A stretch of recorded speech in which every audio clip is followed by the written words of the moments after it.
This video will provide the latest news and updates on the Uber driver sex abuse lawsuits, including when we expect these cases to settle. There are currently over 1,500 Uber driver sex abuse lawsuits pending in the MDL and federal court, with more being added every month. Lawyers in the MDL recently submitted their selection of test cases to be prepped for bellwether trials. The first bellwether test trials would probably happen next year, but most are predicting that there will be a global settlement deal done before we get to that point. 2 months into 2025, there is now very strong speculation that we will see a global settlement deal in these cases before the end of the year.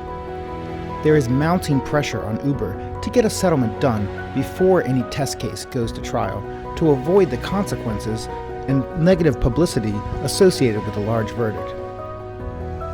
The settlement payouts in individual cases will vary depending on certain factors. The two most important factors will be the severity of the sexual assault and Uber's level of negligence with respect to the driver. Cases involving violent or severe sexual assaults will have a higher settlement value compared to cases involving things like groping. Also, if there's evidence that the Uber driver had a history of sexual misconduct that could have been discovered with a more diligent screening effort by Uber, that will drive up the settlement payout significantly. Our lawyers think that the settlement tier values for Uber sexual assault cases could be in the range of $300,000 to $800,000 for the top tier cases. But we also expect that there could be a few cases that go past $1 million.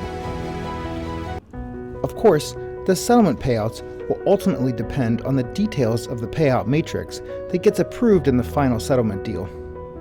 Those details could have a big impact on payout amounts for individual plaintiffs. It's not too late to file an Uber driver sex abuse lawsuit. Contact us today at 800-553-8082 or reach out to us online for a free consultation.